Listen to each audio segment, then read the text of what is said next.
Archives of Prasar Bharati presents the timeless treasure of golden era.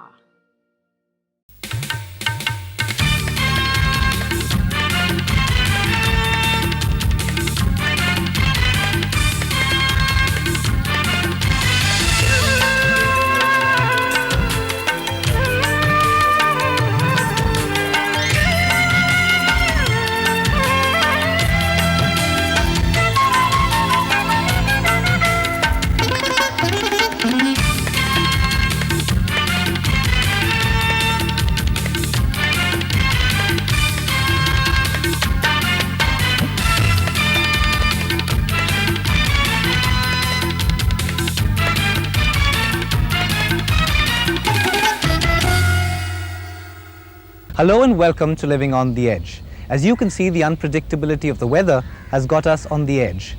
This week we take a look at the effect pesticides have on people and the environment and ask whether we really need them.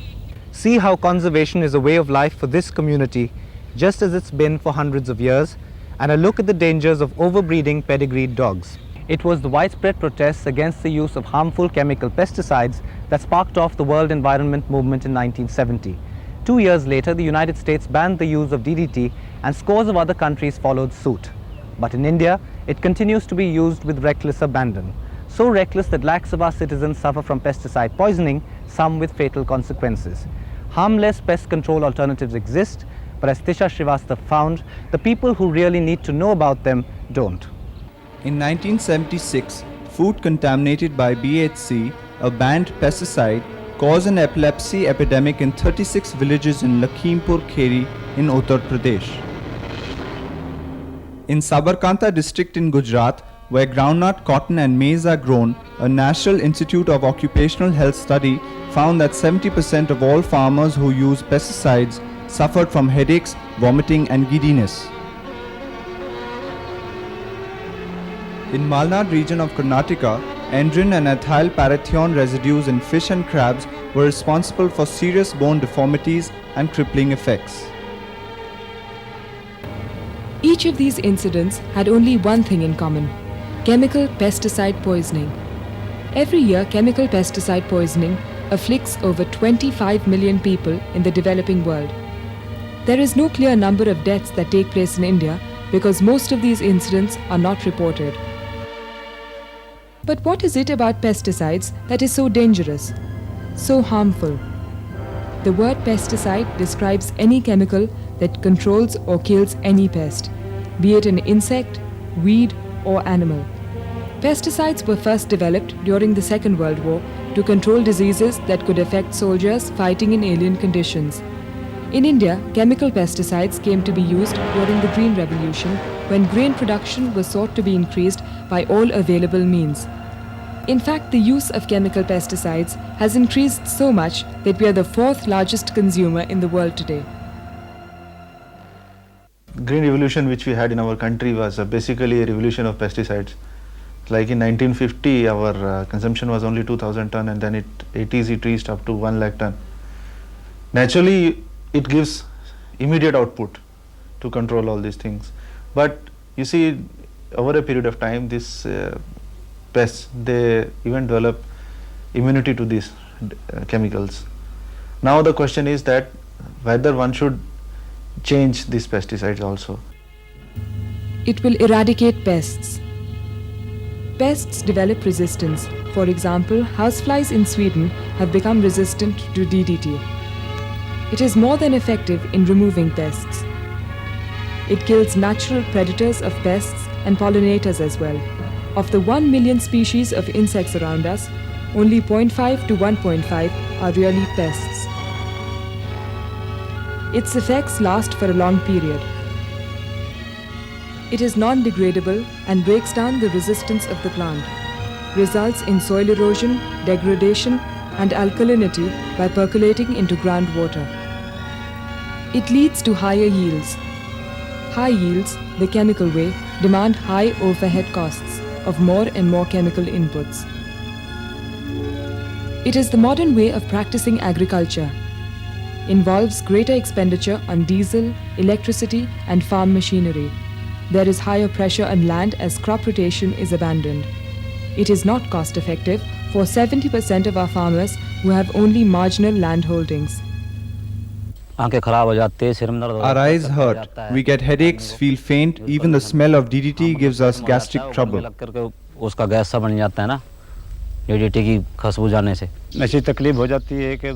of DDT and the pesticides, we get a choking kind of feeling. It hurts a lot.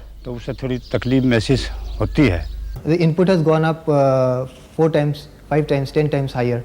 If we switched over to again traditional systems like neem and others, the cost will go down, the resistance will go down, the natural predators and parasites which used to control pests, they will again come into the microflora. While the Western world now wants to revert to sustainable agriculture, India hasn't even opened its eyes to all the health hazards these pesticides bring. Take DDT for instance, which along with other organochlorine pesticides accounts for 70% of the total pesticides consumed nationwide. The World Health Organization deemed it moderately hazardous. That was enough to get the chemical banned in scores of countries. Tests revealed that it could be much more hazardous than it was believed to be. We didn't know it is harmful. If we knew, we wouldn't use them at all. I start feeling dizzy when we spray the medicines by the machines.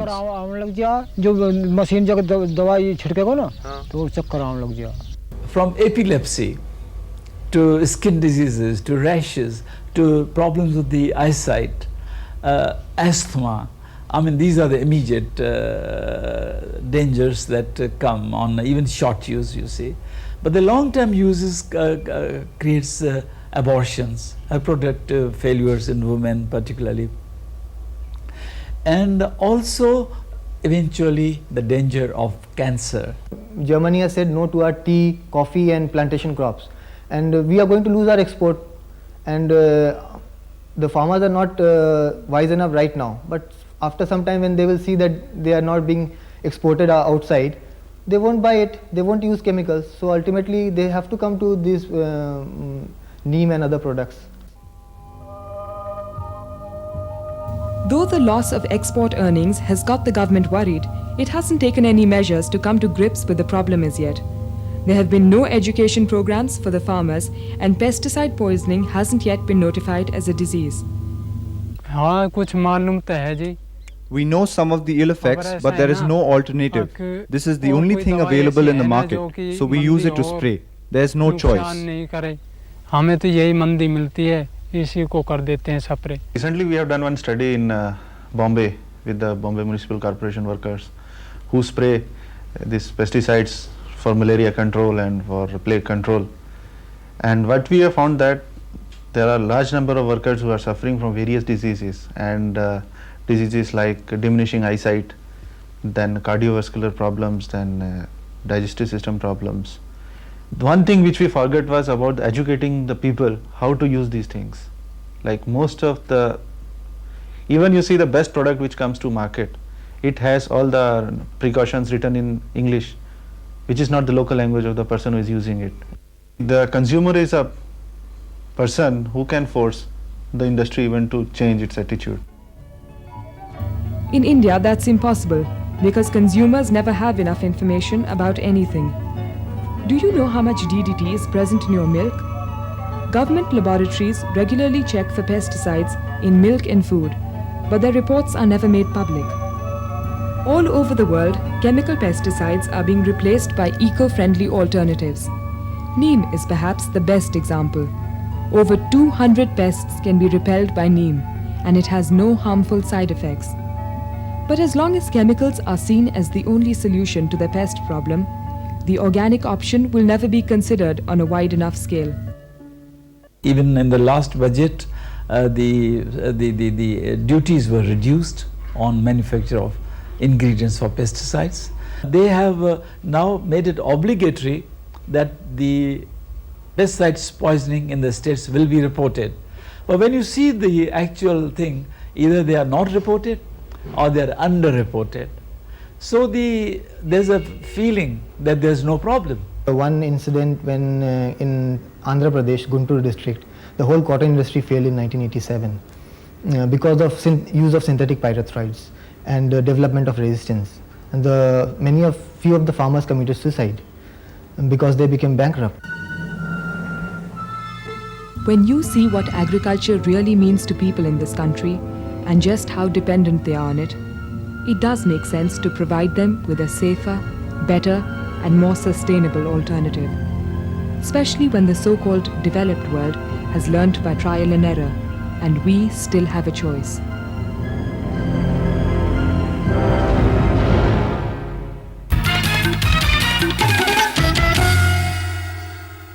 Ajit Chaudhary of Surat feels strongly about the killing of wild animals. He writes, "Wild animals are killed by professionals. It's important that we preserve the forests and the animals that live within them." For centuries, the tribe in Rajasthan has been doing just that, preserving forests and protecting animals. They haven't lost their zeal over time, and they can teach many conservationists a trick or two. Nandini Rajwade presents this profile of the colourful Bishnoi community.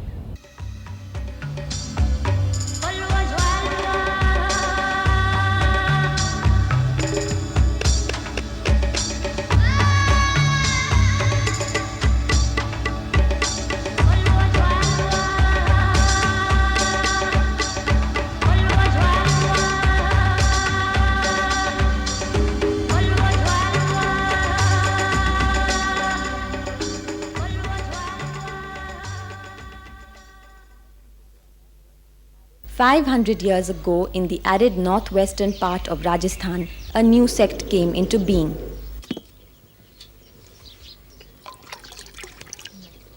Though they were Hindus, Jambaji, their founder, gave them a mission, identity, and uniqueness they still haven't lost.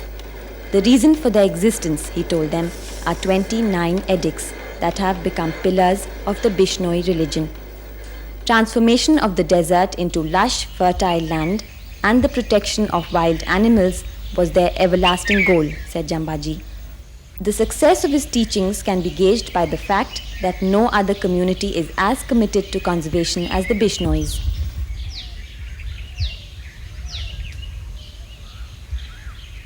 In a world of rapid change and environmental degradation, the Bishnois' seemingly primitive practices, their nature worship, taboos, and ecological prudence have worked wonders for conservation.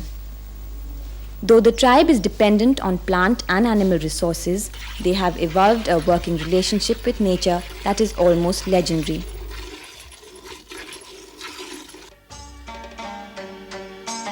"30 kilometers from Jodhpur, in one of the most arid parts of Rajasthan, thousands of black bucks and chinkaras live in harmony with man and nature.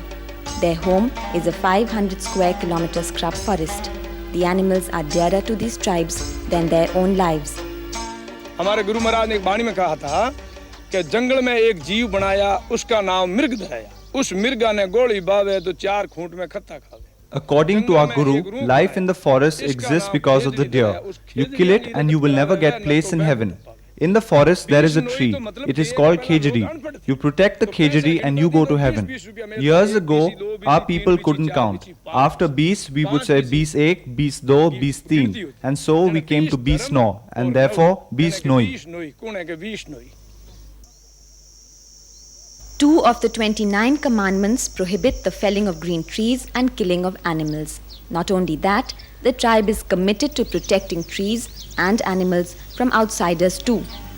History has it that about 250 years ago, when the Maharaja of Jodhpur ordered the felling of khejari trees in the area, the Bishnois resisted and embraced the trees. 363 of them are said to have died as a result. Even today, the tribe congregate to pay homage to their ancestors for their valiant sacrifice.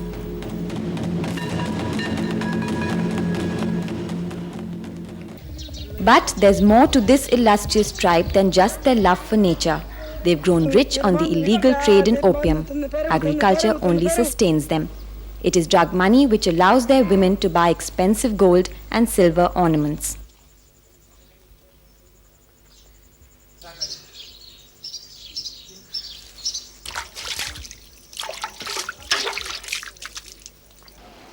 Though the district administration is aware of the trade, they are in no position to stop it.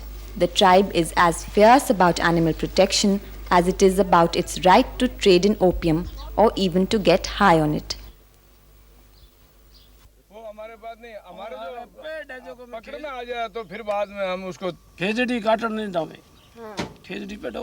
It is this fierceness that characterizes everything the Bishnoi tribesman does. Only rarely do poachers stray into tribal territory. Perhaps that's why there are over 18,000 buck and chinkaras around Jodhpur. If it were possible to replicate Bishnoi conservation methods in other parts of the country, it would be a tribute to one of the most highly evolved systems of resource utilization. India abounds with such examples. Countless tribes have protected their environment simply because their survival depended on it.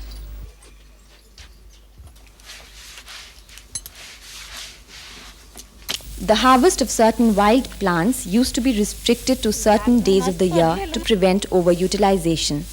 Painted storks and grey pelicans have been protected in a village near Bangalore for centuries. Some villages along the Yamuna poison the river once a year with a herb for a communal feast. At any other time, it is prohibited. These customs may sound strange, even a little exotic to modern ears, but in their context they prove to be hugely successful in the preservation of animal and plant species. Even if it's on a little patch of the globe, the Bishnois have shown that an oasis of greenery alive with animals in an otherwise desolate landscape can be a reality. But then, not many people are as fierce about environmental protection as they are.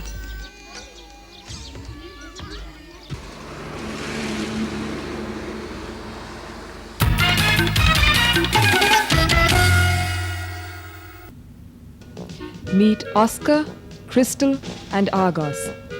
They may differ from each other in their looks, but they're all purebred and extremely expensive. Today, it's the breed and price that determines just how far a dog lover, a seeker of social status, or even a security fanatic will go to acquire the dog of his dreams. To satisfy this demand for exotic species, hundreds of breeders have set up shop across the country. The consequences of this are far-reaching, but few realize this. A large number of people have entered into this field of selling dogs when they do not know the ABCD of the dog's health, they do not know about the nutrition, they do not know the breeding patterns. And the most amusing part of this is that you read advertisements in the paper that a German Shepherd costs 1,500 rupees and a German Shepherd costs 15,000 rupees. How can that sort of difference come? Average how much do you sell them for on an average? It all depends on the customer. No fixed rate? There is no fixed rate. Fixed rate. Though people like Hamid call themselves breeders, their business is essentially that of dealing in pedigreed dogs. They're so shrewd that one look at a potential customer and they know how much he's willing to pay for the dog. That's why prices have skyrocketed. And because some dogs are worth tens of thousands of rupees, dog theft, once a rare occurrence, is now a genuine threat. Benji has been stolen 15 times, though he's only 4 years old. His owner told us that he's in the habit of walking off with anyone who smiles at him. A lot of dog owners find that their dogs get missing and lost, and often some of them don't find them again, mainly because the cost of the dog is a lot. So either they've stolen them for reselling or they've taken them for mating, and they really don't want to pay the fee to the owner, or they don't want to give them the puppy in return. Whatever the reason, the dog usually ends up in the hands of commercial dealers. And since the only intention is to make a fast buck, the well-being of these delicate dogs is often overlooked. Most breeders do not have adequate kennel facilities, and as a result, the dog remains chained for long hours. They are kept in unhygienic, they are kept in small cages, overcrowded, they are not vaccinated in time, just they are sold as a good pedigree and dogs, which are actually not. But the most worrying facet of the unrestrained activities of the dealers is the danger of overbreeding. Often there's a genetic mismatch which results in a number of ill effects in the offspring. In order to make more and more money, the bitch is mated every 6 months instead of the usual 3 to 4 times during her life. This continues till she collapses and undergoes rapid physical deterioration. The litter too is usually weak, which defeats the very purpose of breeding in the first place. If you are trying to improve the breed, if you are trying to make sure that what you're going to produce is something that's going to do good for the breed, in the sense every breed was developed for a certain purpose, so you just don't have to get a dog that looks good. You got to get a dog that serves the purpose it was originally bred for. Although there is no law in the country to control overbreeding of dogs, there is an Indian affiliate of the Kennel Club of England which is supposed to ensure that only purebred dogs are issued certificates. In truth, these certificates are little more than pieces of paper which can be procured by almost anyone. The certificates that go along with the animals, that is registration certificates from the Kennel Club, is the biggest flaw in our Indian Kennel Club rules. Anybody can send a certificate that 10 pups are born and no pup may be born. And he can get 10 certificates which can be attached to any pups subsequently. They can be given to any owner. Okay, this is the pedigree. Even the pedigree can be maneuvered. Innocent buyers have no one but their vet to turn to. But this could also be the final step towards signing a crooked deal. Many vets are involved in the selling of dogs and have to liaise with breeders. At the time of purchase, the dealer recommends a particular doctor who in turn certifies the good quality of the dog and the transaction is made. It's obvious that one can't do without the other. Financial pact is there, that is why a doctor recommends the quality of the puppy. It is a good puppy, it is a pedigreed puppy, even though it is not. Because he gets some share out of that if it is sold. Most potential owners are unaware of the wheels within wheels of the pedigree game. A true dog lover isn't worried about the looks of his dog, as long as it's healthy. But overbreeding might just ensure that the most sought breeds may be genetically and physically vulnerable to all sorts of afflictions. As long as dog breeding remains unregulated, your pedigree certificate may not be worth the paper it's printed on.